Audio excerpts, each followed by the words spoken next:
Halo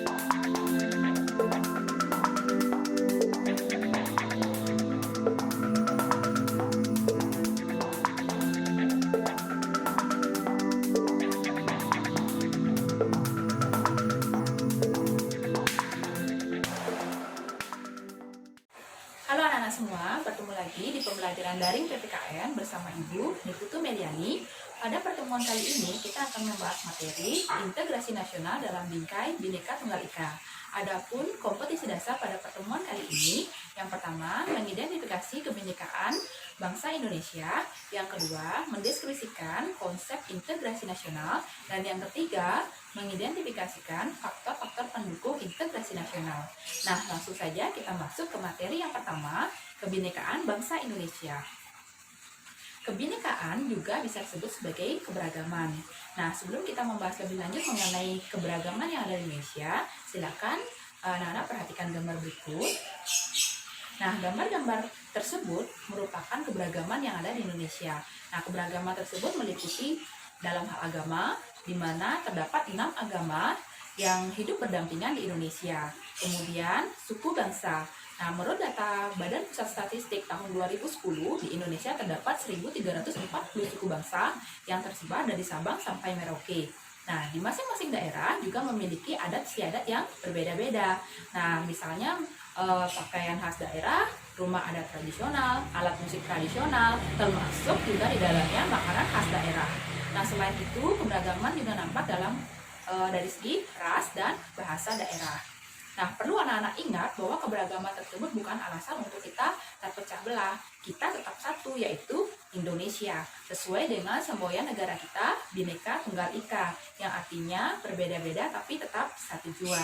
Nah, selain semboyan Bhinneka Tunggal Ika, kita juga memiliki alat-alat pemersatu bangsa lainnya. Nah, misalnya Pancasila.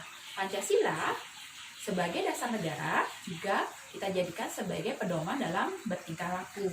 Kemudian kita memiliki bendera merah putih sebagai bendera kebangsaan, lagu Indonesia Raya, dan lagu-lagu perjuangan lainnya.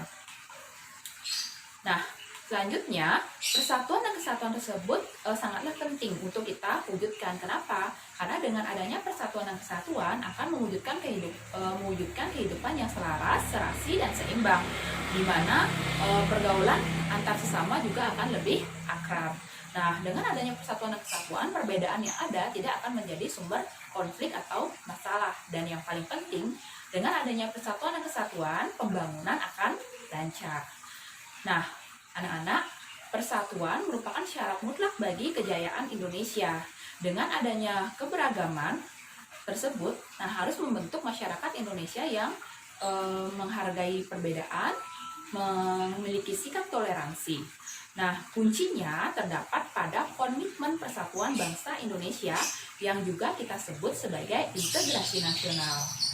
Nah, apa sih yang dimaksud dengan integrasi nasional? Nah, kita akan masuk ke materi yang kedua, konsep integrasi nasional. Integrasi nasional berasal dari dua kata, integrasi dan nasional. Integrasi berasal dari bahasa Inggris yaitu integrate, yang artinya menyatu padukan, menggabungkan, dan mempersatukan. Nah, dalam Kamus Besar Bahasa Indonesia, integrasi berarti pembauran hingga menjadi satu kesatuan yang bulat dan utuh. Nah, sedangkan kata nasional juga berasal dari bahasa Inggris yang artinya bahasa Inggris yaitu nation, yang berarti bangsa. Nah, pengertian integrasi nasional dalam Kamus Besar Bahasa Indonesia memiliki dua pengertian, secara politis dan secara sosiologis. Oke.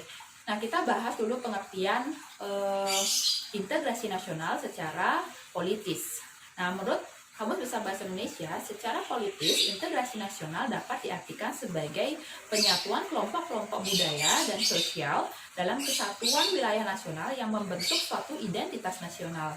Sedangkan secara antropologis, integrasi nasional diartikan sebagai proses penyesuaian di antara unsur-unsur kebudayaan yang berbeda sehingga mencapai suatu keserasian fungsi dalam kehidupan masyarakat. Nah, selain itu juga terdapat pengertian integrasi nasional menurut beberapa ahli.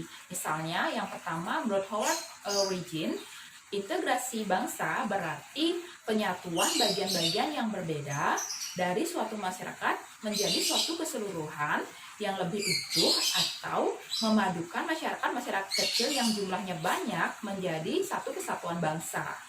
Nah, yang kedua, menurut Dr. Nazaruddin Samsudin, integrasi nasional ini sebagai proses penyatuan suatu bangsa yang mencakup semua aspek kehidupan, yaitu ada aspek sosial, politik, ekonomi, dan budaya. Integrasi juga meliputi aspek vertikal dan horizontal. Dan yang terakhir, menurut J. Sujati Jiwandono, berpendapat bahwa integrasi nasional sebagai cara bagaimana kelestarian persatuan nasional dalam arti luas dapat didamaikan dengan hak menentukan nasib sendiri. Hak tersebut perlu dibatasi pada suatu taraf tertentu. Nah, dari pengertian tersebut di atas dapat disimpulkan bahwa integrasi nasional bangsa Indonesia berarti hasrat dan kesadaran untuk bersatu sebagai suatu bangsa menjadi satu kesatuan bangsa secara resmi dan direalisasikan secara resmi dalam suatu kesepakatan atau konsensus nasional melalui Sumpah Pemuda pada tanggal 28 Oktober 1928. Nah, selanjutnya kita akan membahas syarat-syarat integrasi. Nah, bagaimana suatu integrasi dalam sebuah negara itu dapat dikatakan berhasil? Nah, harus memenuhi syarat-syarat sebagai berikut. Yang pertama, anggota-anggota masyarakat merasa bahwa mereka berhasil untuk saling memenuhi kebutuhan masing-masing. Nah, kemudian yang kedua, terciptanya kesepakatan atau konsensus bersama mengenai nilai-nilai atau norma sosial yang dilestarikan dan dijadikan pedoman bersama. Nah, yang ketiga, norma-norma dan nilai-nilai sosial tersebut dijadikan aturan baku dalam melangsungkan proses integrasi nasional. Nah, selanjutnya, dalam Undang-Undang Dasar 1945 disebutkan bahwa setiap warga negara memiliki hak dan kewajiban yang harus dilaksanakan sebaik-baiknya. Pelanggaran hak orang lain akan menyebabkan terjadinya disintegrasi, sehingga orang yang dilanggar haknya kemungkinan tidak akan melakukan kewajibannya. Nah, untuk itu, keseimbangan dalam menjalankan hak dan kewajiban harus dilakukan. Hal ini agar tidak terjadi kesalahpahaman yang bisa mengakibatkan kerugian bagi orang lain maupun bagi diri sendiri. Nah, salah satu kewajiban kita sebagai warga negara adalah menjaga integrasi nasional. Nah, lalu apa saja faktor-faktor pembentuk integrasi nasional? Yang pertama, adanya ideologi nasional yang tercermin dalam simbol negara, yaitu Garuda Pancasila dan semboyan negara kita, Bhinneka Tunggal Ika. Kemudian yang kedua adalah penggunaan bahasa Indonesia sebagai bahasa pemersatu. Kemudian yang ketiga, adanya tekad serta keinginan untuk bersatu di kalangan bangsa Indonesia seperti yang dinyatakan dalam Sumpah Pemuda. Kemudian adanya jiwa dan semangat gotong royong, solidaritas, toleransi keagamaan yang kuat di Indonesia. Kemudian yang terakhir, adanya kepribadian dan pandangan hidup bangsa yang sama, yaitu Pancasila. Nah, sedangkan faktor penghambat integrasi nasional, nah, jadi kenapa di Indonesia masih sering terjadi konflik? Nah, jadi ada faktor penghambatnya. Nah, di mana faktor penghambat tersebut meliputi yang pertama, kurangnya penghargaan terhadap kemajemukan yang bersifat heterogen. Nah, kemudian yang kedua, kurangnya toleransi antar golongan.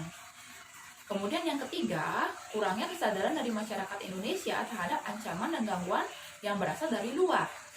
Kemudian yang keempat, adanya ketidakpuasan terhadap ketimpangan dan ketidakmerataan pembangunan nasional. Nah, sehingga menimbulkan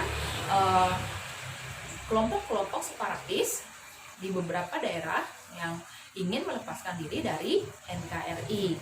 Nah, selanjutnya upaya untuk mencapai integrasi nasional tersebut tidak dapat dilakukan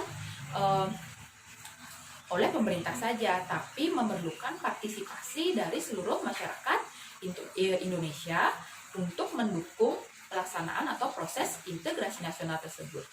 Nah, demikian seluruh materi pada pertemuan kali ini. Jika masih ada yang kurang, kalian bisa mencari mencari informasi dari berbagai sumber. Dan semoga apa yang Ibu sampaikan dapat kalian pahami dan bermanfaat bagi kita semua. Akhir kata, Ibu ucapkan terima kasih atas perhatiannya dan sampai jumpa di pertemuan selanjutnya.